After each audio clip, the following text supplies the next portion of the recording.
Beautiful folks, welcome back to our YouTube channel. Yep, good vibes. And today we are going to talk on an important topic called as well-being. What is well-being?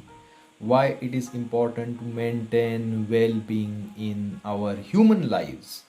Well, let me ask you a few more questions. When do you really feel well in your life? When you truly feel well, when you are very happy, you are well. Even if you are physically ill, you are still well, isn't it? Even if you are medically diagnosed as ill, you are very happy, right? You are right now also feeling well. So fundamentally, well-being means a certain level of joyfulness or certain exuberance of life. And what is happiness? We can say happiness is this, that, but in terms of life, your life energies are happening in a more exuberant way what than it normally happens. Whereas depression means your life energies have become very low on state of happiness. And happiness means your life energy is exuberant. There are many ways of describing happiness, but only those who are happy know what it means to be happy. There is nobody who has not been happy. Everybody's been happy, but the problem is that they are not able to maintain it. That's all, isn't it? Everybody is been happy. In the last 24 hours, how many moments of joy have you known? One, two, three, how many? Maybe you can count on your fingers. Many people have nothing to count. When you are 5 years of a child, how many moments of joy you had in those 24 hours? Lots of them, isn't it? Somebody had to make you unhappy. Now somebody has to make you happy. The whole equation has got reversed somehow. And all this effort of life, everything that you did your education, career, business, family, whatever you did, everything was in the pursuit of happiness. Is it so? Right? Everything that humanity has done on this planet is in the pursuit of happiness. Is it so?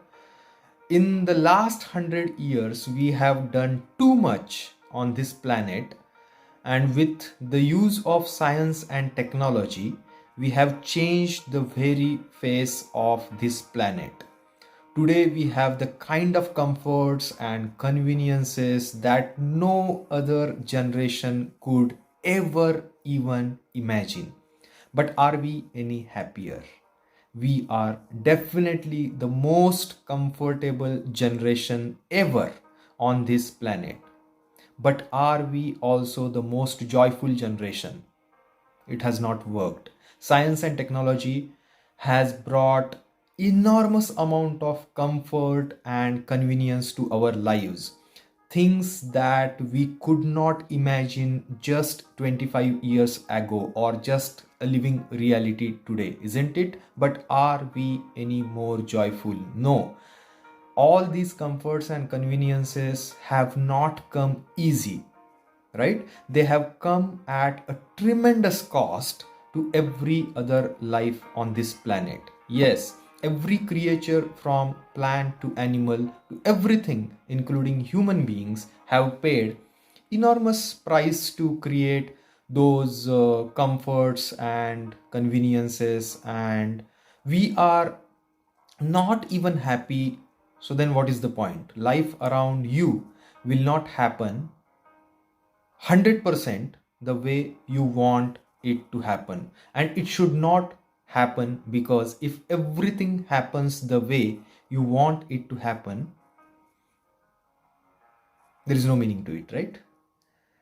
The life will happen 100% the way you want it to happen. There is no magic in life. If your happiness or your joyfulness, or let's not use all these words, okay, there are so many words essentially. It's like pleasantness versus unpleasantness. Okay, for pleasantness we have so many names. We call it as peace, We call it as happiness, joy, bliss, ecstasy. And for unpleasantness, we have so many names such as stress, anxiety, fear, tension, whatever else. You can also call it as madness, whatever.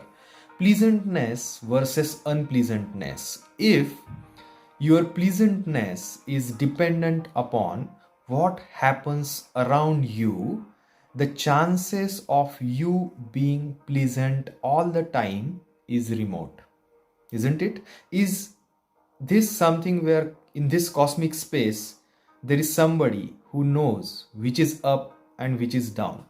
Does somebody know?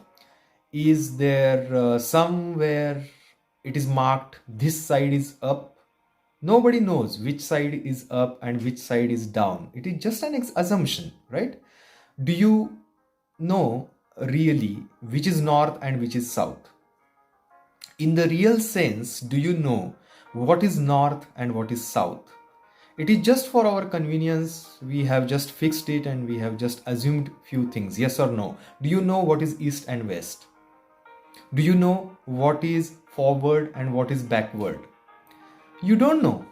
None of these things you know. There is only one thing you can be certain of right now, and this is, you know what is outward, what is inward. This one thing you are sure, and this is inward, this is outward, this is the only privilege you have. What is outward, what is inward, this is all you know. Just in case someday if you get enlightened, you will lose that sense also. That's what has been happened to me. Now I don't know which is inward, which is outward, which is me, which is not me. That's why I am all over the world, because I don't know whether this is me or that is me.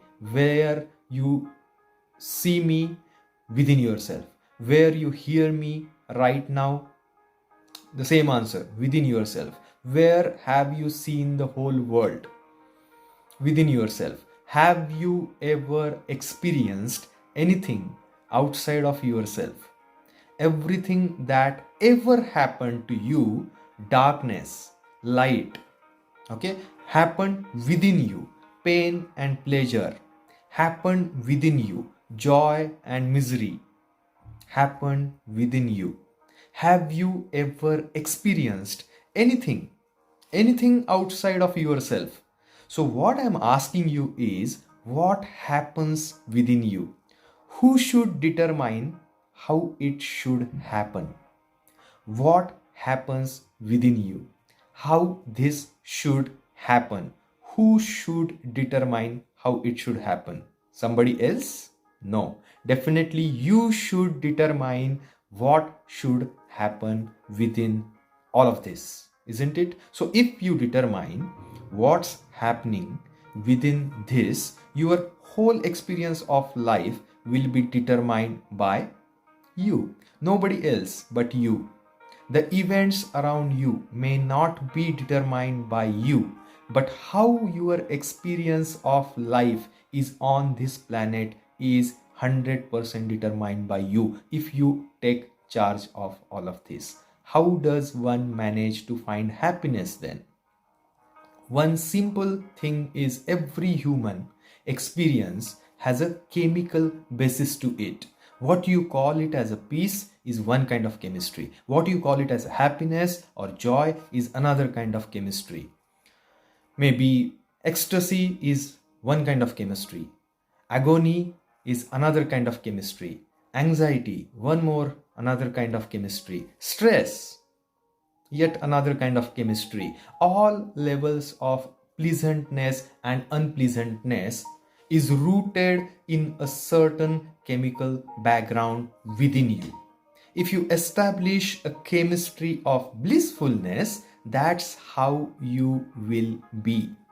Mental well-being is of the utmost importance because it directly affects our overall quality of life and its functioning. When we are mentally healthy, we experience a sense of emotional and psychological well being, which allows us to cope up with our daily challenges and stresses that life presents. It impacts various aspects of our lives, including our relationships, our work, our performance, physical, mental health, all of that. I hope you understood various dimensions of well being in human lives. And until the next time, I humbly, kindly, and sincerely request you to please take care of your physical, mental, social well being and of yourself.